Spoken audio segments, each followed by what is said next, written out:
What's up, y'all? My name is JR, and for those of you who don't already know, I'm a huge movie and TV nerd. If you're new here, I appreciate you taking the time to check out my channel.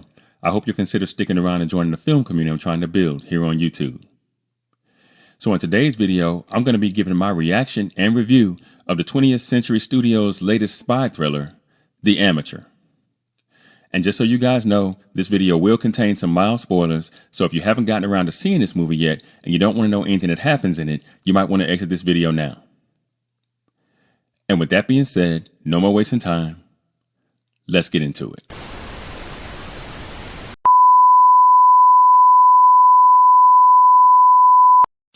The Amateur is an American vigilante action spy film directed by James Hawes and written by Ken Nolan and Gary Spinelli, based on the 1981 novel of the same name by Robert Little, which was previously adapted into a Canadian film that same year.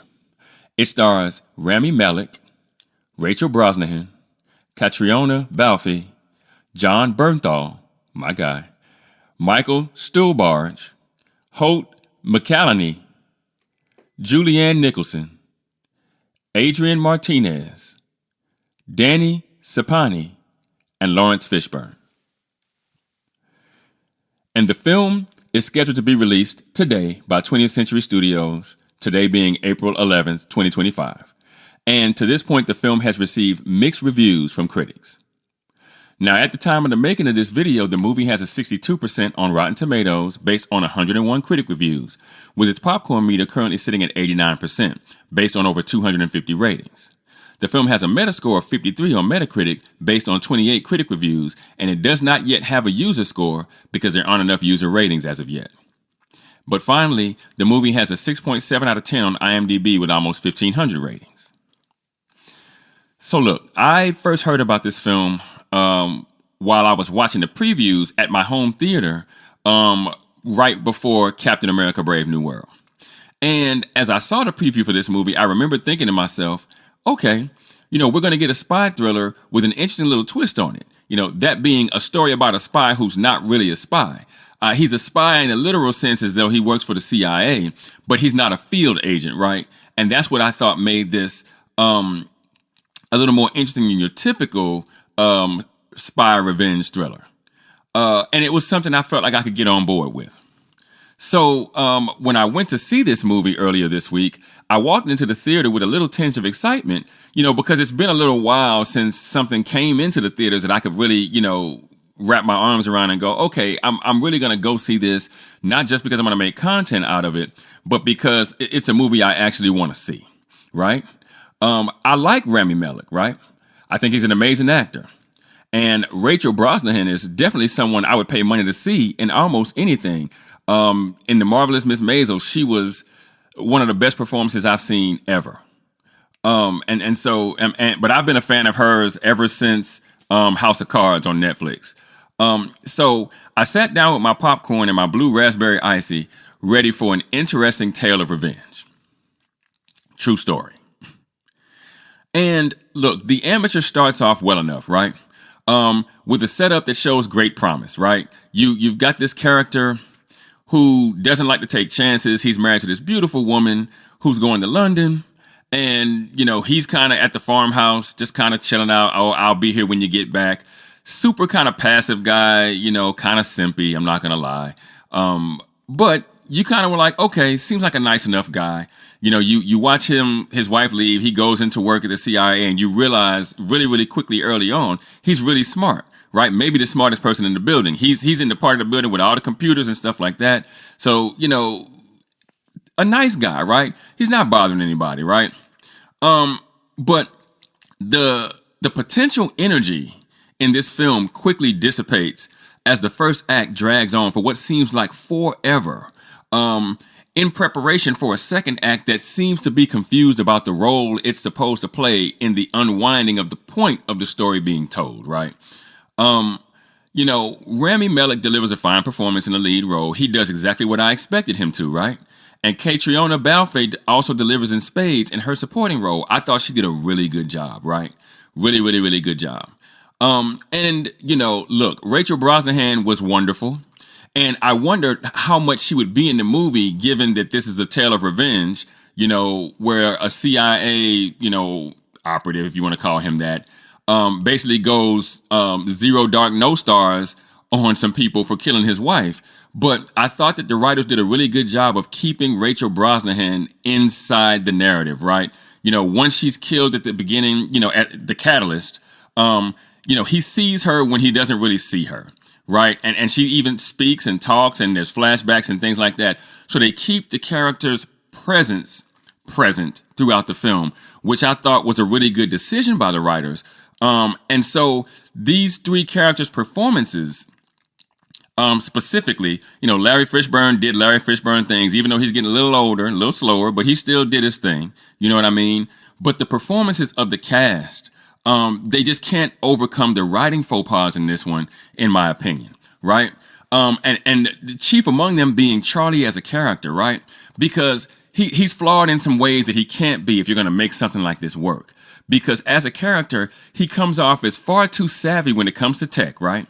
Far too hapless when it comes to spycraft, and far too ill-prepared and equipped to simply physically defend himself for you to ever truly invest in what's happening here, right? Because you're sitting here going, okay, Charlie's a smart guy, right? Smart enough to understand that he can't take on a terrorist cell, like a 145 pounds soaking wet with concrete shoes on, can't fight, can't fire a gun. It's like, what? How is he supposed to survive the film? Do you see what I'm saying? And it just, and it makes, and then the writers had the nerve to give us 15 minutes of him demanding to be trained by CIA operatives in preparation for this Mission Impossible. But we don't actually see him over the course of his training get really better at anything. We just see how bad he is at everything. And to me, that makes the writer's decision to spend 15 extra minutes in Act 1 so that they can prepare him for this farce that much more unforgivable, right? I think, if you're going to go through all this and you're going to make the audience sit through 15 minutes of him training, we should at least see some measure of progress, but you don't. Now, the pacing of this film wasn't the greatest either. In fact, I found myself checking the time on my phone about halfway through, wondering how long it would be before we eventually got to the climax, right? Because even though the film was super slow and sluggish, I was looking forward to the climax of the film and kind of seeing him achieve the goal, or not, right? That's because this film could have been told in 90 minutes, but it's not. It's a 2-hour movie. Now, I thought the dialogue, as far as the writing was concerned, the dialogue was fine. I thought it was more than fine, in fact. I thought it was perfectly serviceable, right? And I thought the choices that the director made, for the most part, were fine as well, save the choice to include scenes that could have ended up on the cutting room floor, making the film's runtime, again, like I said, about 20 minutes or so longer than it had to be. Especially given the fact that it was really sluggish and there wasn't a whole lot of action to be had here. There was action in very, very small spurts, but it typically was, if I had to boil it down, about 3 or 4 scenes where the adrenaline of the film kind of picks up for just a minute. And then we're right back to the same old sluggish, slow, kind of, melodramatic kind of feel. And the sad part is that after we've spent 2 hours watching Charlie stumble through the deaths of 4 people, we get to the end of the film only to be told by a pivotal character that Charlie isn't a killer at all, right? Right before the film ends in a relative whimper instead of the blaze of glory that you might have hoped for given everything that we had seen to that point. And this is all done so the writers can make the same old point we always get in films like this, where in that the pursuit of revenge, you have to be careful not to lose parts of oneself that you may never be able to fully recover, right? We got it, right? We understand. The reason why we wanted to watch this film, though, was to see a guy in a fish out of water story rise to the occasion and get shit done. And he does, but also he doesn't. And so we're kind of left with an all man kind of feeling once this thing cuts to black. Now, overall, I'd give this movie a 55% or 5.5 if you're thinking IMDb score, right? And again, before people go crazy, that puts this film just on the right side of decent, right? I tell people if the film is better than a 5, it's a good movie. If it's better than a 7, it's a great movie. And if it's better than a 9, it belongs on a list somewhere, right? Because making a movie is hard. But this film isn't your typical revenge thriller, right? It's a film that tries to put a new spin on an old tale of revenge, right? But it fails to leave a lasting impression. Honest to God, I will not remember this movie a year from now because it fails to deliver a main character that truly makes a choice here. It also fails to deliver the tried and true adage that sometimes a violent action deserves a violent response, right? This film instead tries to explain to us that Charlie is the good guy. Problem is, he's not. And let's be honest, they rarely are in these films. That's not the point of them, right? Think about movies like John Wick, right? It's not so much that John Wick's the good guy, it's that they killed his dog. And he's pissed. That's what makes us root for him. Not that he's perfect or that he's a hero of some kind, but just that, hey, y'all was fucking with me, now it's a must that I fuck with you, right? That's just the point of these movies, but we don't even get that here, right?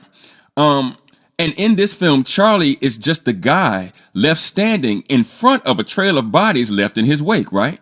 You know? And the most offensive things the writers may have done here is to try to convince us otherwise. But what do you guys think? Have you had a chance to see The Amateur yet? If you have, what did you think of the film's sub-theme? What did you think of the film in total? Let me know in the comments. And for those of you that might be new to the channel, be sure to like and share this video. If you really like the content, be sure to subscribe and hit that notification bell. That way you'll be notified whenever I drop a new video. You can also now support the channel by leaving a super thanks. If you should be so inclined, I'd greatly appreciate it. Also, be sure to go and check out themadScreenwriter.com for more television and film reviews and info on my upcoming film projects. And with that, I'm going to go ahead and get out of here. I got screenplays to write. And I'll catch y'all in the next video.